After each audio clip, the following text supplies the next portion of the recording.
Right, listen, number one, number two, number three. We've got a directive from the power that be above you and me. Yes, number three, the big G, yes. Right, listen. He wants us to, have a go at making another species similar to you and me. Well, to the big G. And he's come up with a plan. Yes, number three. He wants us to make a species like you and me, similar to you and me. Okay, number three? Fine. You mind if I continue? Great. Right. Big G wants you and me to make a species similar to me. Okay? And he's asked, or well, he's told us that we are going to use a chimpanzee. Bonobo chimpanzee. He's had a look at it, and he thinks there's promise. Really? Wouldn't it be better sort of starting from a brand new pedigree rather than a chimpanzee? Number three. This is a directive from the big G. Yes? Okay. Right. So we're going to use a chimpanzee. And by all accounts, we're going to give it a couple of thumbs. Okay? Smooth it out a little bit here and there.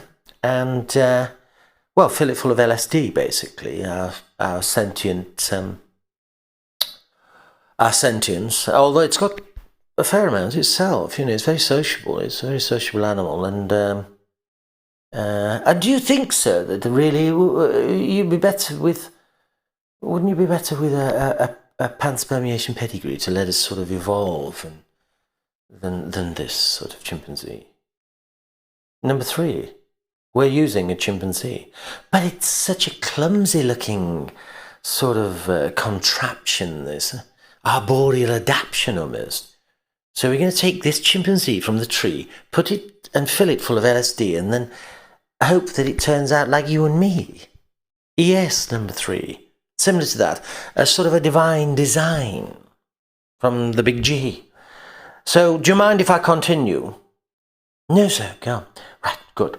So what we've got down here is on planet 43, as you know, we've got this bonobo chimpanzee. We're going to make it look a little bit sort of and feel and like you and me, a walkie-talkie chimpanzee. And, it's a bit of a rush job. That's why we're using it, you see. Rush job. And, but certain we have all the time in the world. Number three. No, we do not have all the time in the world.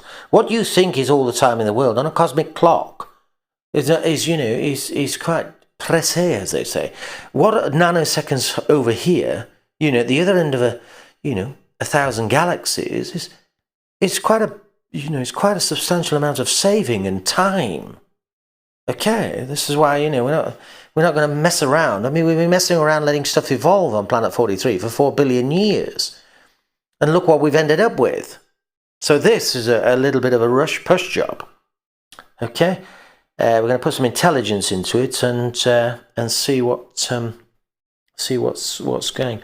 Number two, sir, this looks and sounds like a bit of a cosmological catastrophe waiting to happen. I mean, it's such we're just going to sort of change it and add a little bit of our sentience and then see what it does. That looks like something that's going to evolve into a massive mistake. I see. Well, that's what we've been given, so that's what we're going to do. We're going to come back in a few millennium and, see how things are shaping out. So, fast breed it, see what's under a UV light, El Sol, the sun, as it were, and, fast breed it with that and come back. It's, it's like an incubation, as you know. And come back and see what in the old khaki-coloured primate mammalian looks like in a couple of millennium, shall we say? A couple of thousand years or so, and maybe Well, it may end up as a million-year mistake, we don't know, but that's what we're going to do anyway, so we'll see what comes to fruition. But, sir, remember what happened with the dinosaurs? Yes, I remember number 3, what happened with the dinosaurs. Yes, we started with a little gecko, and we ended up with stuff that's big faux pas, that ended up, some of them weighing to 100 tons. Yes, I'm fully aware of that. This is a different project, remember. We're not using a dinosaur, we're not using a fish, we're not using a whale, we're not using any of that. This is a little, small chimpanzee from the tree, and hopefully this project, Planet 43 will fly. Is it going to fly, sir? No, the project will fly, number 3. Well, why don't we make it fly, sir? Because we've not been told to make it fly, number 3. And apart from that, remember the last things. Do you remember the dinosaurs when we made them fly? We ended up with pterodactyls that were 30 feet. In fact, some of them nearly 60 feet across, that folded in. I mean, they looked as though we'd made them out of enormous umbrellas, a music stand, and a walking stick with a great big beak on there. I mean, they were horrendous. This thing is... No, we're not going to make it fly. Thank you. We're going to do as we're told. Ours is but to DIY. Okay?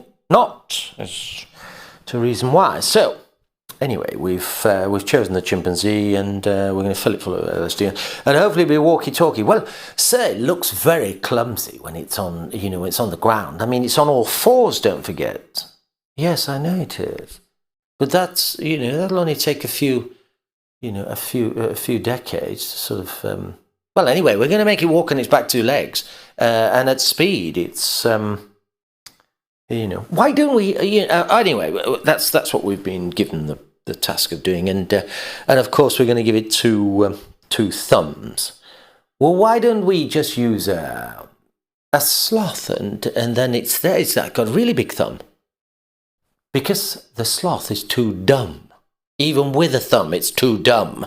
As we know, it sits there swinging in the trees all day long with a stupid grin on its face and does absolutely nothing. It doesn't even know how to defecate. It has to come all the way down the tree, defecate, and then climb all the way back. It doesn't realise it can do it in the sky. So no, we're not going to use a sloth. We're using a chimpanzee as we've been told to use the chimpanzee from the big G above you and me. Okay? Is that fine, number 3? Yes, sir. Good.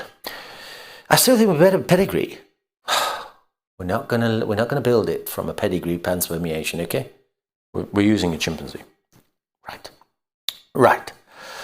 So at the moment it sits, it's in a sort of a herbivore that sits in the tree all day, this chimpanzee. And we're going to make it an omnivore.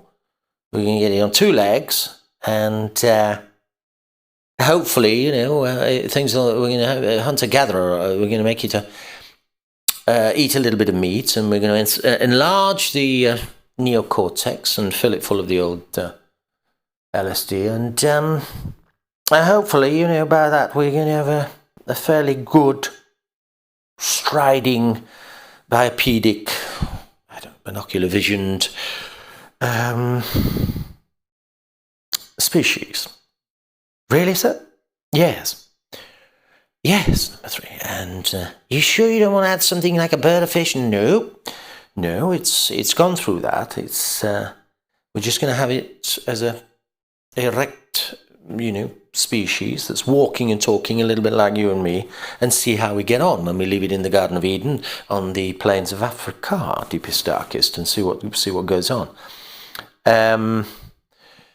Yes, at the moment we know it looks a little bit clumsy. The chassis is a little bit out of line. It's got a gorilla's gait, and it's on all fours. But it'll soon smooth that out, and it'll become exceptionally fast. And and we'll need to outrun most of the predators on the plains there. But I think it's. I do think it's got potential. I mean. Yeah, the big G also thinks that, and looking at it, I must admit, I think, given a sort of a little bit of a push and a pull and a poke and I think it'll be fine. Certainly better than a fish, obviously, and a bird and a dinosaur and a rodent. But, yeah, a bit of avavum and away we go. So, we're going to give it a little soupçon of angel dust and then see what happens. Yes, it sounds dangerous. I know, everything sounds dangerous. Everything is fairly dangerous. But, don't worry, it's not going to be able to get to us, is it? I mean, it's on a faraway rock in the Milky Way galaxy, Project 43. It's not going to get anywhere near us. We're 1,000 galaxies away. Right. So that's what we're doing in the next few nano seconds and so. And well, are there any questions, basically? Well, I don't know. I suppose we give it a try and see what happens. Right. Good. Right, then we'll come back in, well, a few nanoseconds and nanominutes and let's see what we've got. Okay, gentlemen, thank you. Right, gentlemen, what do you think? What have we got then? We've incubated the species and how are we doing? How's it doing? How's our little, shall we say, divine design coming along?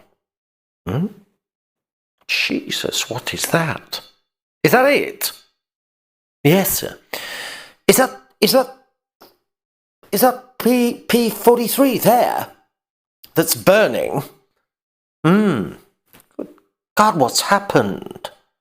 That was a green, beautiful, blue-green planet. What is it? It's all black. Yes, they've sort of ransacked it, sir. And scorched it. They've cut everything down and they've... But why is it black? Well, they've tarmacked... well, they call it tarmac. It's a tar seal. They've taken all the tar from the ground there and they've poured it all over the planet. They've coated it in there like a... You know, a bit like a chocolate apple, really. Oh, Jesus. Oh, my God. Oh, the big G is not going to be... It's not going to like this chimpanzee, what it's done. Did you not try to stop it? Well, sir, you said incubate it and let us see what it was doing. So we've let it loose and this is what it's done. But there's almost nothing left. No, they've pretty much destroyed everything. It's pretty much fire and brimstone, isn't it now? This is almost back to where we all started 4 billion years ago. Oh, well, the only thing we can do now is scorch what's left and reseed it, I suppose, and start again. Oh, dear. Dear, oh, dear. Yes. So much for the divine design. Chimpanzee, back you and me, full of LSD. Thank you, number 3.